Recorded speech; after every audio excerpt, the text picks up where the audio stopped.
ये सिर्फ चर्बी की डेपोजिशन है या ये कोई बीमारी है।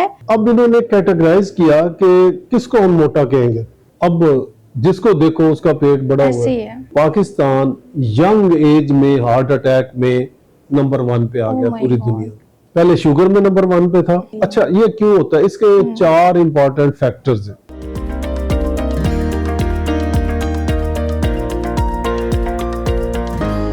बिस्मिल्लाहिर्रहमानिर्रहीम, अस्सलाम वालेकुम everyone, welcome to health affairs where we talk for your health. नाज़रीन, आज का जो इशू है, आज का हमारा जो टॉपिक है वो प्रेसिंग और बहुत क्रूशियल है। मोटापा और इससे मुंसलिक जो जुड़ी हुई तमाम बीमारियां हैं उसके बारे में आज हम जानेंगे। तो हमने ये देखना है कि ये सिर्फ चर्बी की डेपोजिशन है या ये कोई बीमारी है या कोई ऐसा मेटाबॉलिक ये डिजीज समझी जाती है कि जो कि दूसरी बहुत सारी बीमारियों को ये दावत देती है। ये सब जानने के लिए हमने आज डॉक्टर तारिक महमूद मियाँ को दावत दी अपने सेट पे। वो हमें बताएंगे कि इससे बचना कैसे है, इससे छुटकारा कैसे पाना है। सर, मोटापा एक ग्लोबल पैंडेमिक की सिचुएशन जो है ना वो क्रिएट कर चुका है। तो ये एक्चुअली ओबेसिटी जो है ये क्या चीज है? ये कोई बीमारी है या जस्ट एक चर्बी की डेपोजिशन है? वर्ल्ड हेल्थ ऑर्गेनाइजेशन ने कुछ अर्सा पहले उन्होंने इसको एक बीमारी डिक्लेयर कर दिया। उससे पहले लोग इसको सेहत की अलामत समझते थे कि जितना किसी का वजन ज्यादा है, जितना कोई मोटा है तो वो जी खाते पीते घर का है। देखा गया कि जो लोग मोटे हैं ज्यादा, उनमें डिफरेंट बीमारियां पाई गई। उसमें कम से कम 8 बीमारियां, जिसमें डायबिटीज यानी शुगर की बीमारी, दिल की बीमारियां, खून की नालियों की बीमारियां, फालिज, और उसके बाद गुर्दों की, उसके बाद जिगर के ऊपर चर्बी, और कुछ किस्म के कैंसर जैसे ब्रेस्ट कैंसर, कोलन यानी इंटेस्टाइन का कैंसर, उसके बाद और 2-3 कैंसर जो है वो इससे रिलेटेड है डायरेक्टली। ठीक है। WHO ने जब इसके ऊपर रिसर्च हुई तो उन्होंने कहा कि ये मोटापा जो है, असल जो बीमारियों की जड़ ही मोटापा है। अब इन्होंने कैटेगराइज किया कि किसको हम मोटा कहेंगे। उसमें 2 क्राइटेरिया हैं। एक बॉडी मास इंडेक्स BMI उसको कहते हैं। उसमें हाइट और उसका जो वेट होता है इसकी कैलकुलेशन होती है। इसका एक फार्मूला है, उसके तहत इसको कैलकुलेट करते हैं। तो अगर तो अंग्रेजों में तो ये है या वेस्ट में ये है कि जो 25 से 29.9 जिसका होगा BMI, वो ओवरवेट होगा। 25 से नीचे नीचे ठीक है, बॉडी मास इंडेक्स, हाइट और आपका वेट। ठीक है। अच्छा, उस फार्मूले में वो रख के ना तो उसका BMI निकल आता है। ठीक है। अच्छा, अगर वो 30 से लेके 35 तक है तो वो ओबीस होगा, और अगर 35 से लेके 40 तक है तो वो बहुत ज्यादा, और 40 से अगर ऊपर है तो उसे कैटेगरी 3 या 4 ओबीस कहते हैं, जो कि बहुत ही ज्यादा मोटा है। अच्छा, अब देखना ये है कि बंदा मोटा होता क्यों है। सर, औरतों और मर्दों में सेम बता रहे हैं कि औरतों में और मर्दों में 40 से थोड़ा ऊपर सा कम है। अच्छा, दूसरा इसका फार्मूला एक सिंपल सा है, बजाय इसके कि आप एक कैलकुलेशन करें। आप अपनी हाइट निकालें। ठीक है। जितने इंच आपकी हाइट है, मतलब 5 फुट का कोई मेल या फीमेल है, उसकी 60 इंच हाइट है तो 60 केजी उसका वेट होना चाहिए। और उसका दूसरी चीज जो नापने वाली होती है वो पेट का जो एब्डोमिनल सर्कमफ्रेंस है, कि आपका पेट कितना मोटा है। ओके। ठीक है जी। अगर आपकी हाइट से वो आधा है तो फिर ठीक है, लेकिन अगर वो आपका मतलब 5 फुट को अगर हम फॉर एग्जांपल लेते हैं, 60 हो गया तो 30 से अगर उसका ज्यादा है, ठीक है ना। वैसे एक उन्होंने एवरेज निकाली हुई है कि 40 इंच से ज्यादा मर्दों का और 35 इंच से ज्यादा फीमेल्स का अगर हो वेस्ट, तो वो उसको हम ओबेसिटी में गिनेंगे। अच्छा, कुछ और निशानियां हैं कि अगर आप मोटापे में आते हैं कि उनमें और क्या क्या होता है।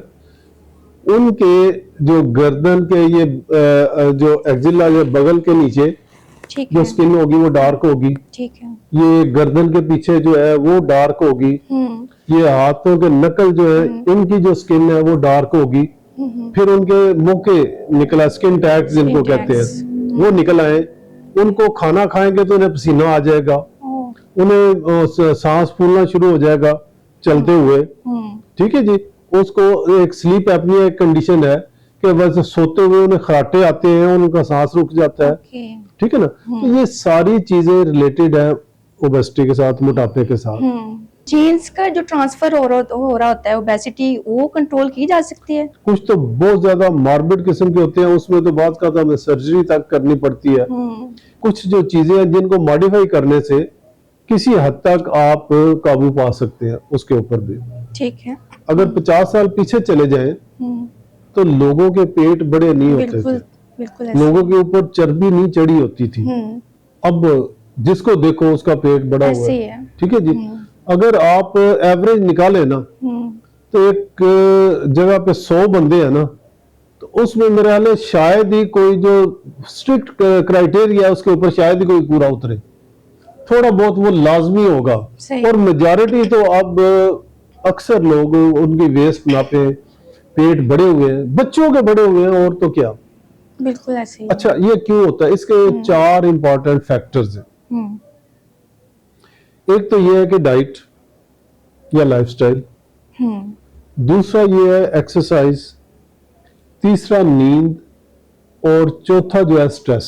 असल में कॉन्सेप्ट ये था कि फैट खाने से बंदा मोटा हो जाता है। ये अभी भी लोगों में अभी भी ये है कि लोग कहते हैं कि जी अंडे की जर्दी नहीं खानी, उससे कोलेस्ट्रॉल बढ़ता है, उससे मेरा बीपी बढ़ जाता है। बिल्कुल ऐसे ही ठीक अभी है भी जी। लोग कहते हैं ये। अच्छा, उसके बाद ये घी नहीं खाना, हम तो एयर फ्राई करते हैं, जी। ठीक है जी। अच्छा, ये टोटली गलत है। मेन रीजन है इंसुलिन की रेजिस्टेंस, और इंसुलिन रेजिस्टेंस कहते होती है कि आप बहुत ज्यादा कार्बोहाइड्रेट्स खाएंगे, जितने कार्ब आपने खाएंगे ना, तमाम अनाज, उसमें गंदम हो, जो उसमें तमाम आटे हो गए, तमाम दालें होगी, ये जितने अनाज है ना उनमें कार्ब है। ठीक है। उसके बाद किसी में कम किसी में ज्यादा, ठीक है। अच्छा, उसके बाद आगे आ जाए तो चीनी, फिर आलू, चावल, ठीक है जी। अच्छा, उसके बाद आप आगे आ जाए तो कोल्ड ड्रिंक्स, जूस, ये दूध soda, milk shake, bakery items, और फिर एक और बड़ी चीज जंक फूड और ये सारा फास्ट फूड, जितनी भी किसी फैक्ट्री से निकली हुई चीजें है ना, वो सारी आपकी सेहत के लिए मुज़िर है। बदकिस्मती की बात कि पाकिस्तान यंग एज में हार्ट अटैक में नंबर 1 पे आ गया पूरी दुनिया में। पहले शुगर में नंबर 1 पे था। हर चीज में हमने मिलावट करके बेड़ा गर्क कर दिया है, और ये नहीं सोचते कि जब हम मिलावट शुदा चीज किसी और को देंगे तो आपके बच्चे भी तो वही खाएंगे, खुसूसन जो हमारी आने वाली जनरेशन है जी। इसका काम शुरू होता है मदर से, इवन प्रेगनेंसी से भी पहले। अगर मदर हेल्दी नहीं होगी, अगर वो स्ट्रेस वाली लाइफ गुजारेगी, तो उसका आने वाला बच्चा भी हेल्दी नहीं हो सकता। सर, अगर मदर में इंसुलिन रेजिस्टेंट है वो ड्यूरिंग प्रेगनेंसी, क्या वो शिफ्ट हो जाएगी बेबी में? बिल्कुल होगी, क्योंकि उसका इंसुलिन लेवल बढ़ा हुआ है ना। रेजिस्टेंस कब होती है? जब आपका इंसुलिन लेवल बढ़ा हो, तो वही तो ब्लड जा रहा है बच्चे में भी। रिफाइंड कौन से है, कॉम्प्लेक्स कौन से हैं? अच्छा देखिए, रिफाइंड हर वो चीज जो फैक्ट्री में बनी हो वो रिफाइंड है। बेकरी आइटम सारी रिफाइंड है। फ्रूट आपका आ गया जी, ये नेचुरली है, ये रिफाइंड नहीं है ये कार्ब, लेकिन ये रिफाइंड नहीं है। जो आपने सैलड लिया ये है, ये भी कार्ब, लेकिन ये ऐसा कार्ब है जो कि आपके अंदर अब्जॉर्ब नहीं होता। सर, अक्सर यही कहा जाता है कि जो पेट की चर्बी है directly proportional to heart failure. बिल्कुल बिल्कुल। सर, इसकी क्या रीजन है? उसकी रीजन ये है कि वो पेट की चर्बी असल में विसरल फैट है। जब विसरल फैट, अब मैं आपको बताता हूं कि जो हमारे फैट सेल है ना, जो चर्बी है ना, जाके सेल्स के अंदर जाती है। जो सबक्यूटेनियस फैट है ना, उसके सेल्स के अंदर बहुत ज्यादा गुंजाइश नहीं है फैट जमा होने की। लेकिन जो विसरल फैट है वो फैट सेल ऐसे हैं कि उनके अंदर जितनी मर्जी भर दो वो फूलते जाते हैं।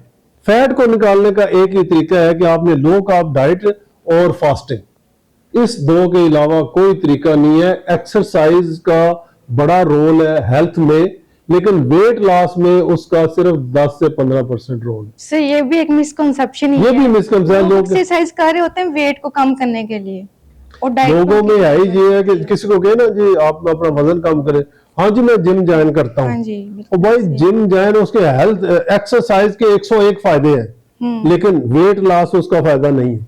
हार्ट पेशेंट के लिए भी क्या ये सेम एक्सरसाइज होगी, क्योंकि उनकी हार्ट बीट का इश्यू हो जाता है, देखिए पाल्पिटेशन। मतलब देखिए सारी चीजें हर एक बंदे के लिए नहीं होती।